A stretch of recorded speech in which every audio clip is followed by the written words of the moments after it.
Astrology for the 21st Century, Second Part. In the previous article, we mentioned the topic related to heart vibrations and how these are unique for each individual, which can identify each person just like a fingerprint. The purpose of dealing with this topic is because most people do not understand how the energies in which we are immersed can interfere with our functioning. Astrology measures the energies manifested between the celestial bodies of the solar system and us. It is a measurement system that analyzes the energies generated by each planet, passing through the grid that is our natal chart, giving us a personalized result in that combination. In case anyone still has any doubts, it may be that with the information that was released recently, this stated principle is easier to understand. A sound device is available on the market from which we can listen directly without the use of headphones. This happens while the people around us are not hearing a sound from the device. This technology allows you to be playing a video game, having a video conference, listening to music, watching videos, and so on, without wearing headphones. Since the person doesn't wear headphones, the ambient noise is also present. Such device that borders science fiction today is possible. For those who understand the subject of vibrations and frequencies, both in our body and in our environment, they understand how the new device works. For those who don't, the following may help you understand better. Our brain processes information through our neurons, based on information received in the mode of frequencies and electrical impulses that come from our five senses, in addition to information that comes to us from other sources, such as the environment, other people, and things that have an energy field. How does music reach our brain, and we can listen to it? Our auditory system, through all its components, captures a sound and generates an electrical stimulus that goes to the brain to be processed, and as a result, we can hear the sound.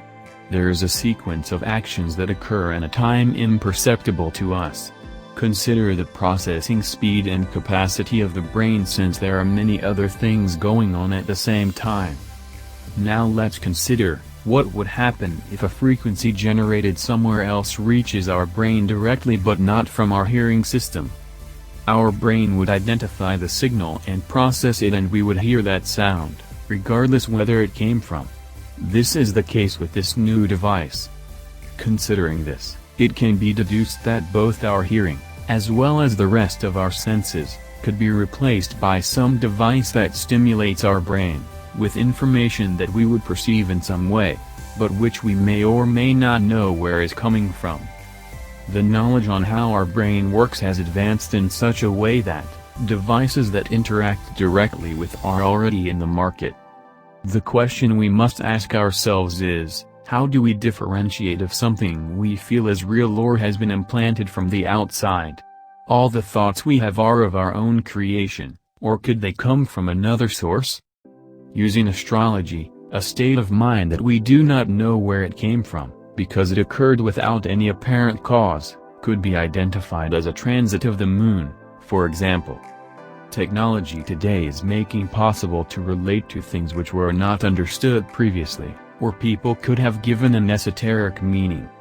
Klaus Schwab, a German economist, engineer and business administrator, with multiple doctorates and global recognition, has written a book called The Fourth Industrial Revolution.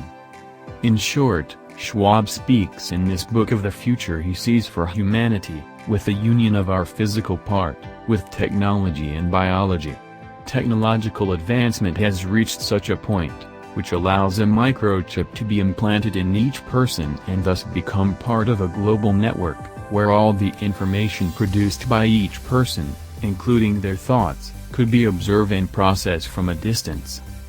Theoretically, the objective of this is to prevent diseases, crimes, buy and sell without having to carry any means of payment and so on. The main concern with this approach, as with any centralized system, is who has control of the information and what is done with it.